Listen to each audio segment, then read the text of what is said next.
sports too, like one coach telling you what to do. Now you have, my boys just started baseball, like now you've got a pitching coach telling you what to do too, and a batting coach telling you what to do. We're just adding more voices into what we're going on. Okay. The problem that happens if you have your mom and your aunt and your brother all telling you something to do, what happens? It's mixed up. It gets all mixed up and super confusing, right? Right? Okay. I have 4 boys in my house. If they're all talking to me at the same time, I get mixed up and I get frustrated real quick. They tend to go together with it. Okay. So, same when we have a whole bunch of numbers that are telling us all these things to do because we're trying to follow our rules of PEMDAS, right? So here's our boss telling us what to do, and I've got everything kind of screaming at the same time. Kind of makes you want to throw your hands in the air, right? You're like, oh, I don't know what to do first. You just told me to wash my hands, brush my teeth, eat breakfast, and put my shoes on at the same time. Can't do that, okay? So what we do is we've got to start with the first thing. First things first, okay? The way that we do that in math is by using parentheses. Remember, PEMDAS is our parentheses. So it kind of overrides everything else that comes behind it. Okay? So our parentheses give us an order to take all of the mixed up, all the information and say, this is what you do first. Okay, we're going to look at this one on the right here. I have a whole lot of parentheses in it. Now my parentheses are confusing because I'm like, well, this one's got 2 sets of parentheses, and when I look at it, that's a lot of parentheses in there, correct? Okay. So the way that we do that in math is we change the types of parentheses that we use. There's different names, brackets, braces, and parentheses. So parentheses start in the middle, then we have brackets, and then we have braces. So instead of a PB and J, we have a PB and B, okay? So on this problem, we are going to rewrite our equation with the proper parentheses so that it's not confusing. How many different sets do you see here, Tadrian? 3. 3 different sets. So we're going to get to use all 3 in this one. The innermost set, Nazarene, what one do you see as the innermost set of parentheses? 7 minus 1. 7 minus 1. It took a while to find it all, right? So we've got 7 minus 1. We're going to leave that one as parentheses. Okay? Now we're going to move. So basically you got to find the center of your problem and then work your way out. Now we're going to move out to the next one. So we have this set here. We're going to put brackets. Brackets are just a square around it. Okay? So now, visually, I can see that these are 2 different steps, right? Now my outside set, I've got another outside here. I'm going to change those parentheses into braces. Braces are little squiggly noses. Somebody had like a little scrunched up face, like a bird beak. I'm sure you'd probably draw me a cartoon better than that. They go on the outside. So we start at the inside as parentheses, then we have brackets, then we have braces. Now, compared to what we saw initially, does that look better? Visually, we can see it a lot better. Okay, that is the purpose of using parentheses, brackets, and braces. So we're going to move over here to this one. Now, do we have all 3 sets here? No. But I had 2 sets, and it was enough to use the inside one is parentheses, the outside one are brackets. So when we go for PEMDAS, let's work through this. According to PEMDAS, we have to do all of our parentheses first, correct? Now I have PBB underneath here. We're going to start with our parentheses. Work the inside one first. 8 plus 6 is 14. 14. Got it. All right. Okay. Now we work our brackets. And I work according, so I've got 2 times 14 minus 3. What do we do first? Multiplication. Multiplication first. 2 times 14 is 28. 28 minus 3. 28 minus 3 is 25. Excellent. Times 5. I've got 5 quarters. How much money you got? 100 or $1. $1 and Zero. $1.25. Oh, oops. $1.25. So 5 times 25 is 125. 25s are the easiest to think about with money, because you're used to counting out quarters. Okay, 125. All right. So that worked. We were able to work that out a lot faster with it. Okay, we're gonna work through another example. Okay. This one is actually gonna work it 2 different ways.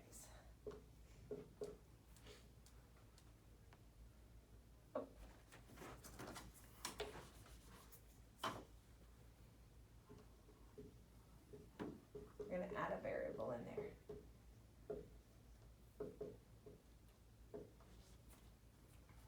Yes, I am going to write it twice because there are 2 separate ways of working this.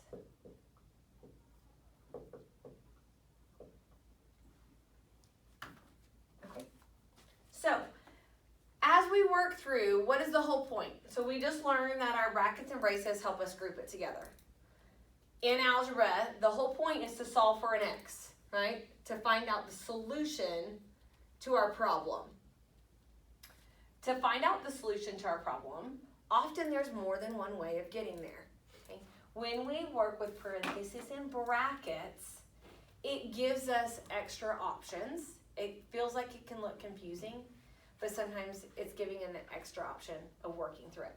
So the whole purpose, remember, the whole purpose that we're learning is actually solve for the x, to know what our answer is, okay? Because now we have, it's not just an expression, it's an equation. We have an equal sign there. So now I've got 5 times 2 times 8, x plus 8 minus 3 is equal to 35, okay? If we were going to work through and work out our problem first, we're going to start with our parentheses. So I'm looking at my parentheses. I've got x plus 8. Can I go ahead and combine those? No. So that's as simplified as it can get, right? So the next part, so now I'm going to look at my braces. The next part is everything inside our braces here. What did we learn? We can distribute our 2 and to get rid of these parentheses. So we want to get rid of the parentheses. So we're going to leave the rest of our problem the same. When I distribute it across, Tadrian, distribute this 2 into 2x plus 16. Perfect. Minus 3 is equal to 35. So now I got rid of a set of parentheses. So we're working our parentheses, brackets, and braces from the inside out. We're getting rid of them. So now I don't have them anymore. So now I want to get rid of the braces. I can get rid of the brackets. I can get rid of them because this is really 5 times what's ever on the inside. So what do we do again? We distribute. Again, because this means 5 times everything on the inside, right? So if I had Tadrian and Nazarene and Mrs. Shepherd all in class, and I have 5 pieces of pizza, you each want 5 pieces of pizza for lunch, right? So we're going to distribute it across. So for the first one, Nazarene, 5 times 2x, 10x, perfect. 5 times 16 is 380. There we go. Then 5 times, now we've been talking about negatives. The negative has to go with the number. Okay, so I have a 5 and a negative 3. I could rewrite this as plus a negative 3. Okay. I got a crazy look. I've got some videos on this. A minus 3 is the same as adding a negative number. So often our minuses get left behind or they get changed. So if that's a struggle for you, you can change it to plus a negative. Okay. So I've got a positive 5 and a negative 3. So I'm going to end up with a positive times a negative is a negative. 5 times 3 is 15 equals 35. Okay. So now I eliminated my parentheses. I eliminated my brackets. Now this is back to the equations that we've been solving, correct? Okay. So I'm looking, how many do I have in the x family? 10 of x. How many do I have in the number family? 65 equals 35, okay? X wants to go to the movies by himself. He's going to get rid of 65 first. He's attached by addition, so we'll subtract 65 from both sides. We're left with 10x is equal to negative 30, because I've got a positive 35, a minus 65. We're finding the difference, and the bigger sign wins out. X is equal to negative 3. Okay, we've divided this side by 10, divide by 10. X equals negative 3. Okay, so once we eliminated through distribution, we ended up with an equation that we were very familiar with, correct? Okay. Another way that probably, lesson 2 or 3, they started talking about undoing. And undoing is another way of solving for your x. We're going to basically work it backwards. So that's why we're doing it side by side, so that you can show exactly where you're going. So this says, uh-oh, there's parentheses, brackets, and braces in this problem. I can't work this because it's grouped them together. So I need to get down to the inside. So on our problem number 1, we worked from the inside to the outside. Okay. Problem number 2, same way, we're going to go from the outside to the inside. Okay? So when we look at this, we say, what can I get rid of? What's on the very outside? The 5. The 5 is on the very outside.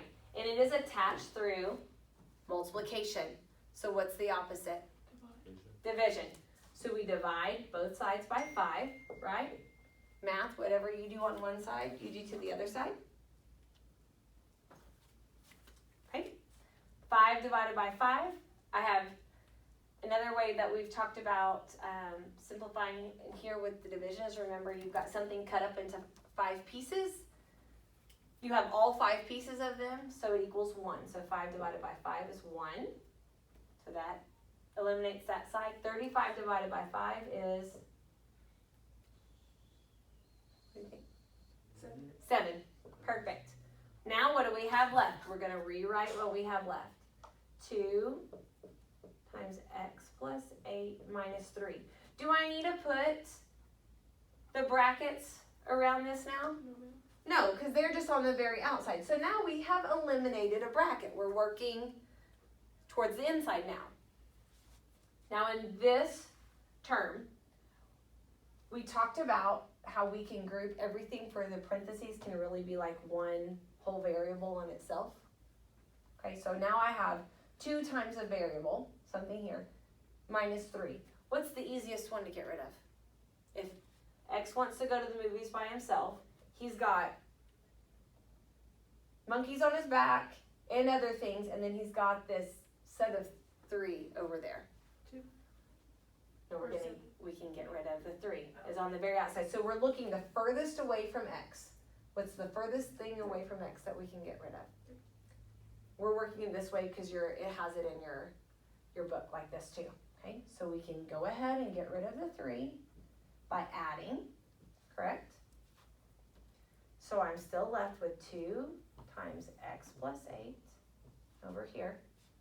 I got rid of the 3, negative 3 plus 3 is 0. 7 plus 3 is 10. Okay, now what's the furthest thing away from x on the outside now? The 2. It's attached with multiplication, so back, we're dividing both sides by 2. 2 divided by 2 is 1. We're left with x plus 8 equals 5. Okay. Now I changed and I did x plus 8 and I took them out of the parentheses. Why did I take them out of the parentheses? There's nothing else on the outside. Because there's nothing else on the outside. Perfect. I don't need to have them. So now we've completely gotten rid of all of our parentheses and brackets and we're down to a equation again. X plus 8 equals 5. We want to get rid of the 8, so we subtract 8 from both sides. X is equal to 5 minus 8, negative 3. Did we get the same answer? Yes. Same answer. 2 different ways of solving it. One, we worked from the inside to the outside using distribution. One, we worked from the outside to the inside using our PEMDAS division problems, okay? Which one do you prefer us to use? It depends on the problem, honestly. If there's a problem that's really complicated and I see right away that I have things that I can simplify, then parts of it I will go ahead and simplify. If I was working, I would have combined both of them. I would have initially gotten rid of the 5 and worked down to this, and then I would have distributed the 2 in and worked over on this side. So that's the benefit about math, is knowing all of your different rules. As long as you're working your rules, then you can work it in whatever order that you want, whatever makes the most sense for your brain. And that's just because right here I saw that, oh, all that braces is just times 5, and I know that 35 is divisible by 5, so that's a quick, easy way of getting rid of. I typically prefer to distribute all out in the first place. And that's just me. I have less errors when I do it that way. I like seeing all the numbers and then being able to group them together. Again, will often depend on the problem. I don't care which way you work it. Show your work. When you show your work and your answer ends up different, for example, I was working it out and I was doing it quick in my brain, and I did the very last step on my lesson plans wrong. And then I did this one and I got a different answer. I'm like, wait, there shouldn't be a different answer for it. And I just made a careless error for it. So when you show your work, then you get to have credit for what you did. I will say that this week I was grading my boys' math, and I had one child make 5 copy errors from his book. That's fine. I already know that copy errors can be problems, that he struggles with copy errors. Often it was, here's the equation, solve it for x equals blah, blah, blah, like x equals 3, and he solved it for x equals 4. So, of course he gets the wrong answer, but he solved it for x equals 4 absolutely correctly. So that gets full credit because you actually solved the problem. So that's why I say, please show your work. That way we can fix it if it needs to be fixed to see where the error was. Or just say, hey, that was a simple copy problem, but you totally understand it. All right? You guys get the brackets and the braces there? Okay, so now on to the harder stuff, fractions. Oh, fractions give us fussy faces, don't they? All right, so fractions. I was working through the fractions here, and we came up with some rules. I came up with some rules and some questions that we can ask ourselves as we work through fractions. I would recommend you write these down so that you can ask yourself work. Okay. For with fractions. Question number 1 that we're going to ask ourselves is, can we combine them? So first off, can we combine them? That means, are they in the same family, playing for the same team, all of that. Number 2, is it addition or subtraction? Because fractions with addition and subtraction are very different than fractions with multiplication and division, correct? There's a rule for addition and subtraction. That rule is number 3. They must be the same, I wrote slices, same size slices, right? We have a pizza, we're cutting it up into pieces, they gotta be the same size. Because I'm gonna be really upset if you give me 1/8 and you got 1/4. Just gonna tell you, okay? So they've gotta be the same size slices for it. If the answer is yes, then we can just go back and combine. If the answer is no, we have a 4th step. We have to find, math terms, LCD, least common denominator. Okay, do you remember that back from pre-algebra? Yes. Yeah, least common denominator. Then we can go through and work them, okay? So these are gonna be the steps that we work through when we're dealing with fractions. Okay, so we're gonna do our first example. Okay. I've got x divided by 2 plus 5x equals 16. Okay.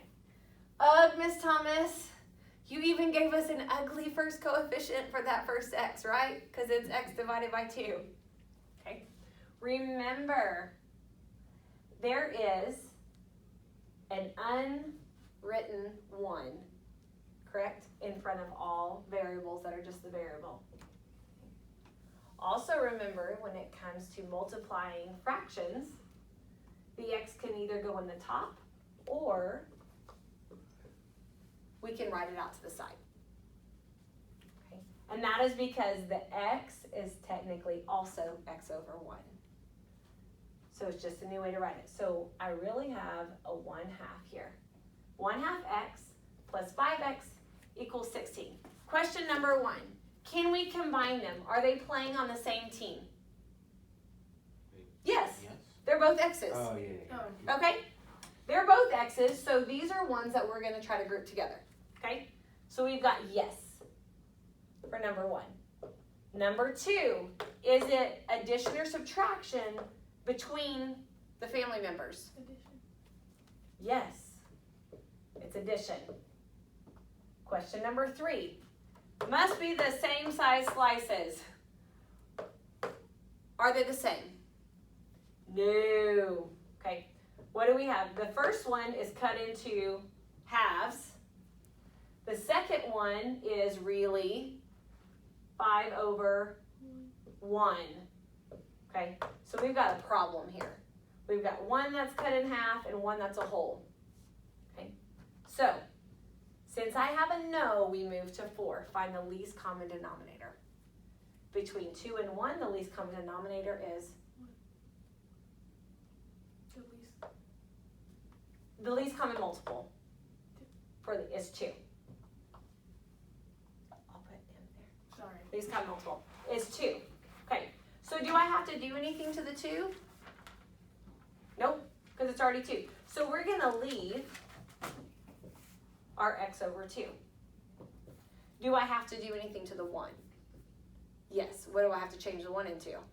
A 2. How do I change a fraction but leave it the same? Multiply it by the number 1, right? Because our identity property is that anything multiplied by the number 1 is still itself. If I have Nazarene times 1, I still have 1 Nazarene, right? If I have 1 bottle times 1, now I can pour that bottle into a whole bunch of different cups, right? I might get 16 different cups, but is it still 1 bottle of water? It is. So no matter how many slices I divided into it, if I have all of the slices, I still have 1. So we're going to rewrite the number 1 as 2 over 2 because I decided The 2 family is the one that we're going to hang out with. Okay? So up here, I need to multiply the top and the bottom, both by 2. 5 times 2 is 10. 2 times 1 is 2. I still have my x. Sorry, I just inhaled my spit. Equals 16. Okay? So I've rewritten my equation. It means exactly the same thing. But now, we can go back. Can we combine them? Yes. Is it plus or minus? Yes. Are they the same size slices? Yes. All right, let's just move forward. So for fractions, they stay the same slice. How many slices do I now have? 11. 1 plus 10. 11x equals 16. Okay. So we want to solve for x. We have 11 halves. Remember, there was 2 different ways that we can think about this. Right. I put a pencil in a water bottle. You'll have to stand up for this one. Okay. Pencil and water bottle on both of your tables. Okay. Nazarene, take your pencil and water bottle and put them here. And then Tadrian, get yours. Put them in an order, one on top of the other. They're like, that was good. I like the one on top of the other. Okay. So come bring yours.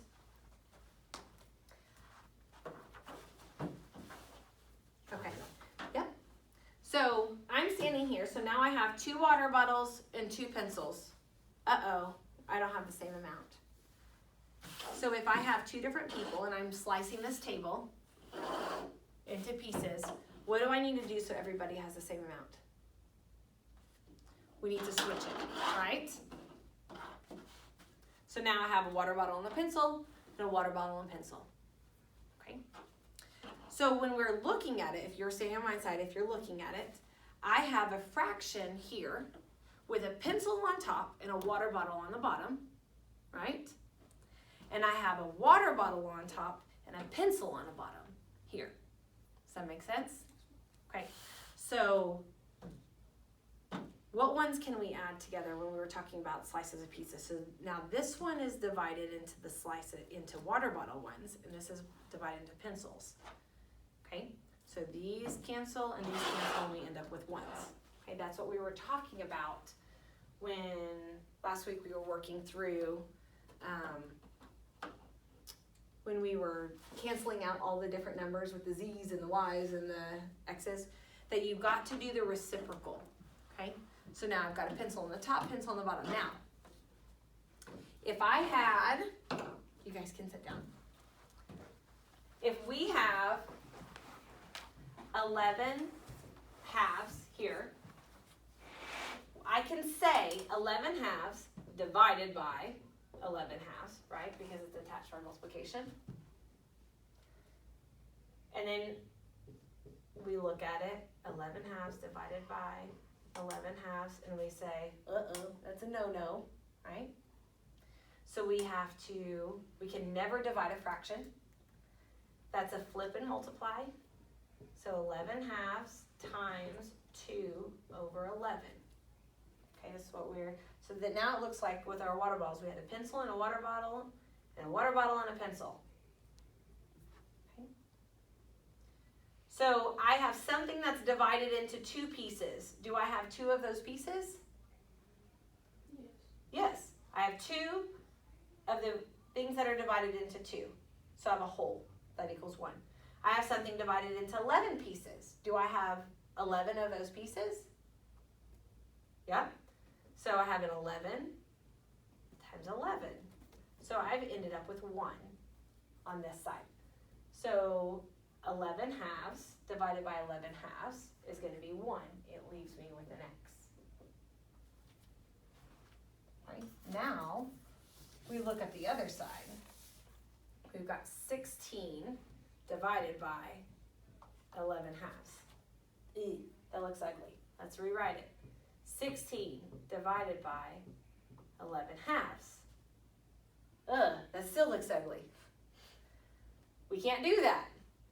16 times, we work from left to right, change the division to multiplication, and we're going to flip this one over.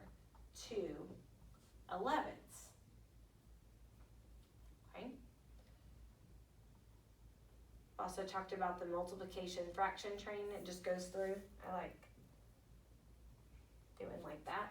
So the top one goes through and multiplies. The bottom one goes through and multiplies. We've got 32 over 11. Right? So x equals 32 over 11. Now, all of these little steps here, we're going to get rid of. We're going to get rid of writing it like that. We're going to get rid of dividing. That's actually what we're doing, so we want to understand the concept of what we're doing, but we're not going to do it that way. Okay? The reason that we're not going to do it that way is because I wrote it twice and went, ugh, both ways. That's not helpful. Okay? So since we understand that's the concept of where it came from, we can say there's a shortcut. There's a shortcut way. The shortcut way is always multiplying by the reciprocal. We saw that because we had to change our division into multiply to flip and multiply, right? So if I'm looking 11 times 2x, instead of saying I'm going to divide by 11 halves, then have to flip and multiply, I can say right away, I can multiply this whole side by 2 over 11. Because in math, the great thing is I can multiply this side by an elephant and then multiply 16 by an elephant and it'd still be the same thing. Okay? Whatever you do to one side, you have to do to the other, but it keeps it the same. So if I decide to multiply the left side by 2 over 11, then I just multiply the right side by 2 over 11. Okay? What that helps me say is, okay, I knew I had something that was divided into 2 pieces. I need 2 of them. So this is what you need, right? So how many you have whenever, or how many you have of something, and this is the size of it. That's what fractions always are. The bottom tells you the size, what it's cut up into, the top tells you how many you need. So I've got 2 over 2, I've got 11 over 11, that all cancels out.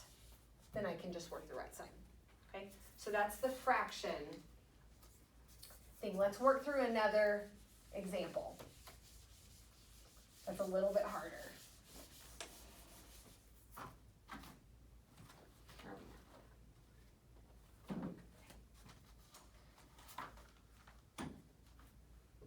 Three fourths x plus 5x equals 46. Okay? Question number 1. Can we combine them? Are they on the same family? Yes. Yes. Question number 2. Is it plus or minus between them? Plus. Plus. Answer is yes. Question number 3. Are they the same size slices? No. For fractions? No. What's the problem? It's over 1. It's over 1. Don't we love ones that are over 1? We only have to work a little bit with it. So we're going to leave our 3/4 x, and what are we going to turn our over 1 fraction into? We want it to have, yep, so it's 5 over 1. We want it to also be a 4, right? Now, could I turn them all into 20s on the bottom? Yeah. 16, 8, any multiple of 4? Let's not give ourselves more work, okay? We can go with the smallest one, the least. 4. If I want the bottom to be 4, I had to multiply it times something. You have to multiply it times the number 1, correct? So I want the bottom to be 4. 4 times 1 is 4, which means I have to multiply the top times 4. 4 times 1 is 4. 5 times 4 is 20. X equals 46.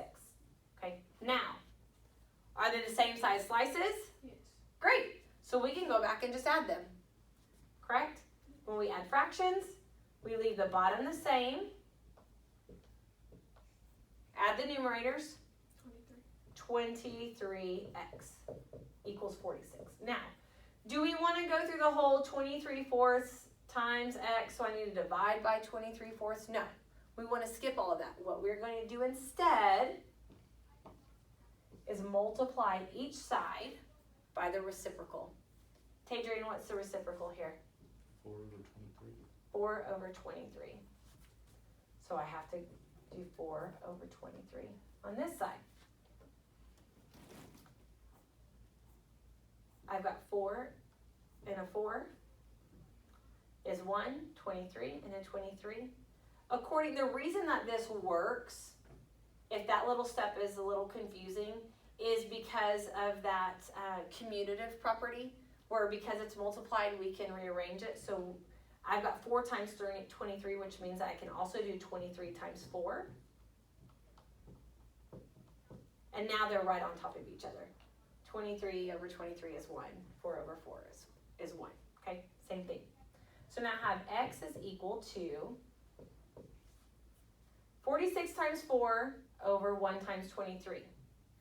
Same thing for that commutative property. Is there anything I see in common that I can cancel out? We rewrote it. So things like this goes back to our factoring. So we're going to bring up our factoring from Algebra 1 when we're factoring a problem. When I have a fraction, the goal is to try to get as many ones out of it as possible, right? So if you're pairing up, have you ever done VBS or maybe helped out in a small classroom where they're like, oh, I need a whole bunch of groups of this. You're trying to get those groups and get those out as fast as possible so then you can work with what's left, right? So with fractions, we want to try to get rid of as many sets of ones as possible so we can really find out what's left over. Okay, so to do that, we simplify. We're going to rewrite this all together as one fraction. Now, we could do 46 times 4 and then divide it by 23. Personally, for me, I don't want to do that hard math unless I have a calculator. Okay? What I can notice is, 46 is 2 times 23. Correct? So I can replace 46 with 2 times 23. Now I have 2 times 23 times 4 on the top and 23 on the bottom. Is there anything that can cancel out? 23s. 23, I had 23s. It was cut up into 23 pieces. I have all 23s. What do I have left? 2 times 4. So x is equal to 8. Had we multiplied 46 times 4, gotten 184, divided that by 23, we'd still end up with 8. That's a lot of long division to do, especially if you don't have a calculator with you, okay? So simplifying makes our life simpler. Any questions on that example? All right, let's do another one. We're going to do this one where we've got something extra up top with our x. Okay? Step number 1, can we combine them? Yeah, they're both x's. What we're asking with combine is, do we have an x and do we have a y? We will start getting to where we have a lot of several different variables, and so then you need to know which ones you can group together. These are both x's, we can combine. Step number 2, is it addition or subtraction? Yes. Step number 3, are they the same slices? No. All right. We have a 2 over 1, so we're going to turn it into a 2 by multiplying by 2 over 2. So I have x minus 3 divided by 2 plus 2 times 2 is 4, x over 2 equals 3. We multiplied 2x by 2 over 2. That way the bottoms are the same. You got it? Now, we're adding a fraction. The bottom slices stay the same. Now on top we have x minus 3 plus 4x. That all equals 3. anything that we can combine on the top?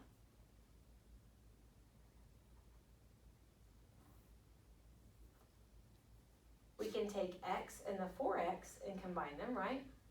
They're the same family? Yes. So we have 5x minus 3 divided by 2 equals 3. Okay? Now, we want to get rid of the 2 on the bottom. So I have something that's divided into 2 pieces. I need 2 of those pieces, right? So the reciprocal of 2 of 1/2, 2 on the bottom is going to be a 2 on the top. Multiply both sides by the exact same thing. So on the left side, I've got a 2 on the top, 2 on the bottom. 2 divided by 2 is equal to 1. So it leaves me with 5x minus 3. Now I have 2 times 3, which equals to 6. Now this just looks like our regular problem that we can solve, right? We get rid of our 3, we move it to the other side. 5x plus 3 is equal to 9. We divide by 5. X equals 9 bits. Okay, looked more complicated when we started out. But when we walk through our steps, we don't miss anything, okay? Now, what if you have x's on both sides of the equation? We have been working with x's just on one side of the equation. So we're going to do x's on both sides of the equation. Right, so I've got we'll do an easy one first. 5x plus 6 is equal to 4x plus 3. The rule is we want all the x's together and we want all the variables together, or all the numbers together, right? So when we change sides, we always have to change the sign of it. So would it be better for me to move the 5 to the right or the 4 to the left? The 4 to the left. The 4 to the left, because it's less, right? So it's a positive 4. I'm going to subtract it. 5 minus 4 gives me 1. So I have 1x plus 6 equals 4 minus 4x is 0. Right. So I canceled that one out, and all I have left is 3. Now I want x on its side by itself. We're going to get rid of the 6 minus 6. So I have x is equal to negative 3.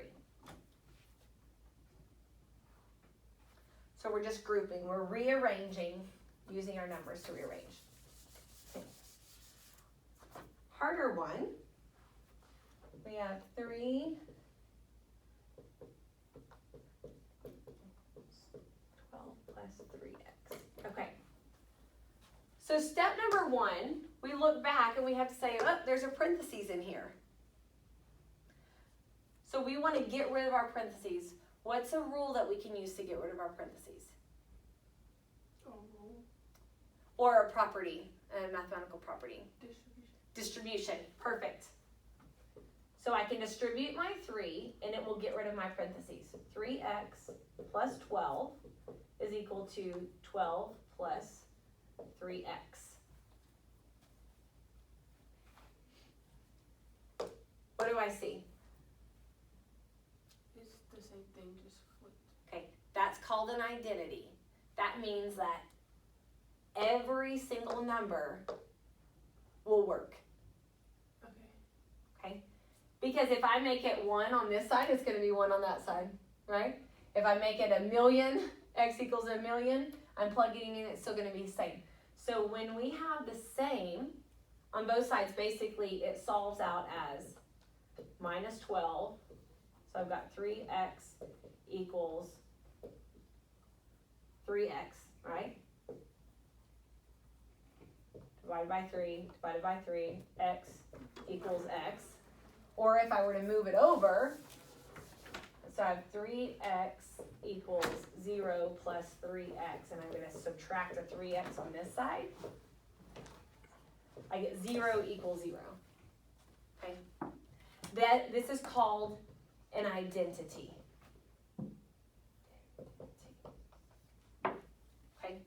that means there's two different things. You can have a no solution, so I would end up with like 1 equals 0. Okay, that's invalid. If you end up with an identity, every single number works. So x doesn't have a single solution. X has infinite number of solutions. Every single number would work for that.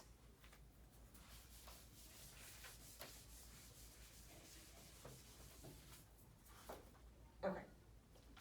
So same thing. If we're looking where it's going across, we're just going to move them, move your x's to the other side. Perfect. All right. So that is our section where we move forward, adding in our parentheses, brackets, and braces. Okay. The extra lesson that they have this week is on distance formulas.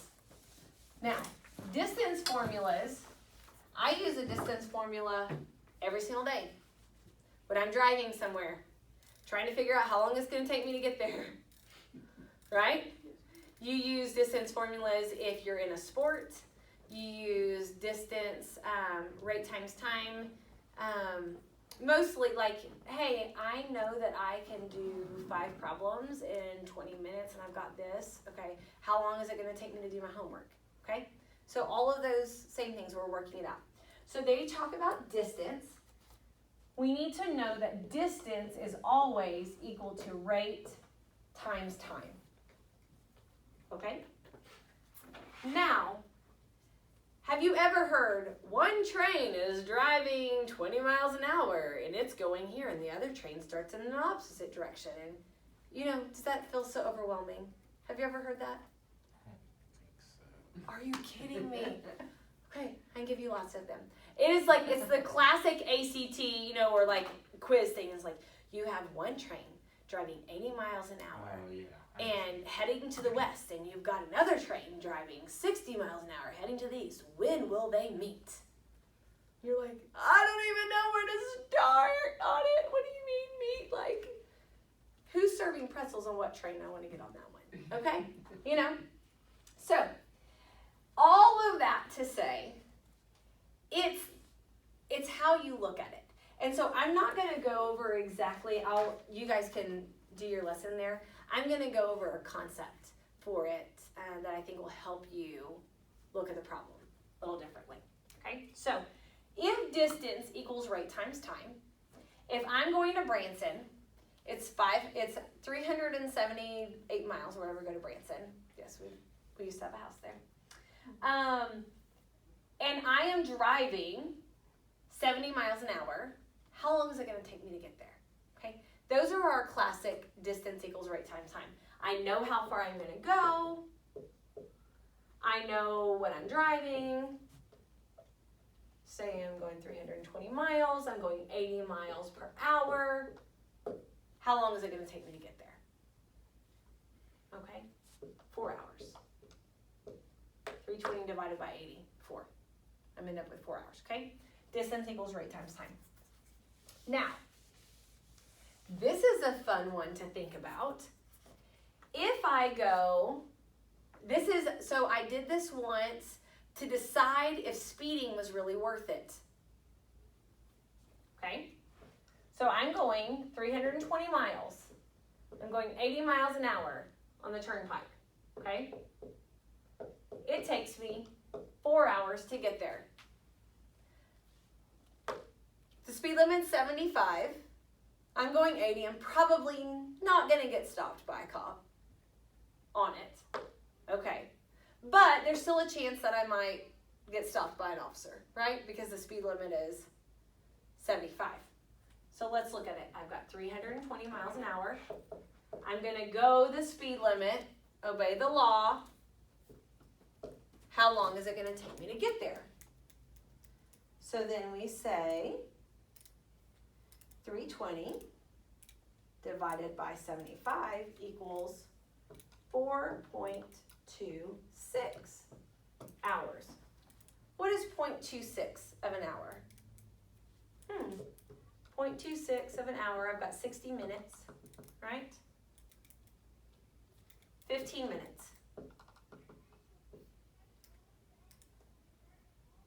So So if I go 5 miles an hour more, I'm going to get there 15 minutes sooner.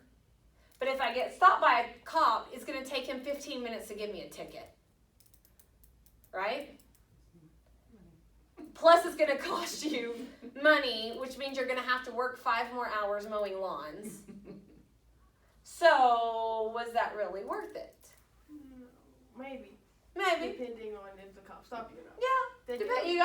gotta Then no. go back and forth. So, it's fun to look over now. So, for what happens though, is the smaller that your distance gets, the smaller, because of this is a direct proportion. So if my distance goes down, one of these numbers has to go down. The amount between my time gets a lot smaller. So if I'm going across town and I only have to go say 20 miles, going 5 miles an hour will only save me like 2 minutes. So then you start thinking about it like, oh, I could get stopped by a cop and have to pay a ticket. And even if best case scenario, I'm going to get there 2 minutes faster. Okay? So that's what distance formulas can help us kind of process in the real life. Okay? Now, for that wonderful problem where they say, Nazarene's at her house, Tadrian's at his house. Hey, you've got the math stuff. You've got the math CDs and my homework, and it's due tomorrow. Miss Thomas is going to be upset if I don't have it. Meet me. Meet me in the middle so that you can give me your CDs. Right? Okay. How far apart do you live? Literally, like, his neighborhood is right here, and there's a road, and then it's my neighborhood. So 1 mile. Awesome. I won't do 5. I don't do feet. We'll do 1 mile, so we'll just put 100 on there for the same, okay? The distance, is the distance going to change? No. So I've got distance equals rate times time. Look, I can write this on this one too. Rate times time, right? So if Tadrian is walking at a certain rate, and Nazarene is walking at a different rate. So Tadrian is walking at 2 miles an hour because he's thinking about something else. And Nazarene is walking at 5 miles an hour because she really wants to get her homework done, correct? The amount of distance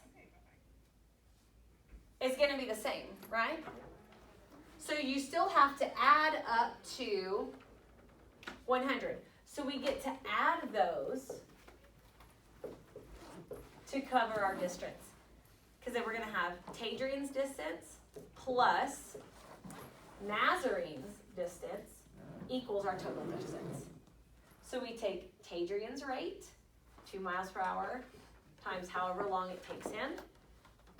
Nazarene's rate, 5 miles an hour, times, what is the same? Why do I have the T's exactly the same? Because the time. You left your house at the exact same time. But I'm going to get there because I'm walking past And when you meet each other, you will have been walking the same amount of time. Yeah. Now, if you said meet at a certain point, Right. then the distance wouldn't be changing, but what would be changing? The time. Time. Because you would have run and then you'd be waiting for him to show up, right? But if you're going different rates, you start at the same time, you meet at the same time, your time does not change. What is changing is your distance. So you're going to take the distance that Tadrian has covered plus the distance that Nazarene has covered, and you add them up to be the total distance. Okay? Does that make